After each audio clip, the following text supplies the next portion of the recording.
I spent a lot of time talking about this last night, about how over the top and how ridiculous the politics around COVID is. And you know that there's just this wall that we all bash our head against, which is people who just fall for the spin all the time. They're saving our lives when they're not. There's so much really nasty politics behind all of this. But remember, we showed you one of the people who is just out of her depth, the health minister in Queensland, who used to be the Attorney General. And this was her ridiculous performance a couple of days ago when, remember, all of this in Queensland is happening because they didn't vaccinate the people who are working in hotel quarantine.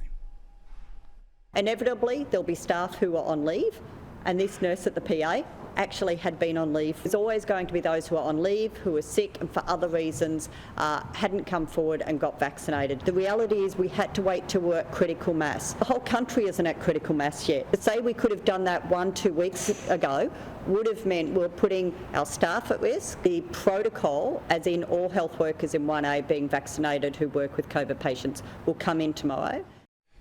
Blather.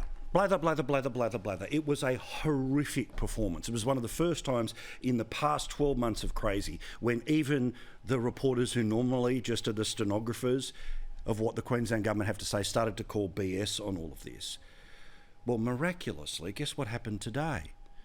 Yvette D'Arth was unavailable for a press conference because she had the day off because she had a sore throat and had to have a COVID test.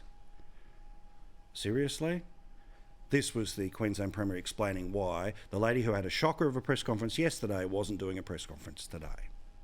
The Health Minister, Yvette, contacted me this morning. She has a sore throat, so she's gone to get a COVID test. So the Health Minister is following exactly her own advice, and I encourage everyone else, if you have any symptoms as well, to please do the same and go and get a test.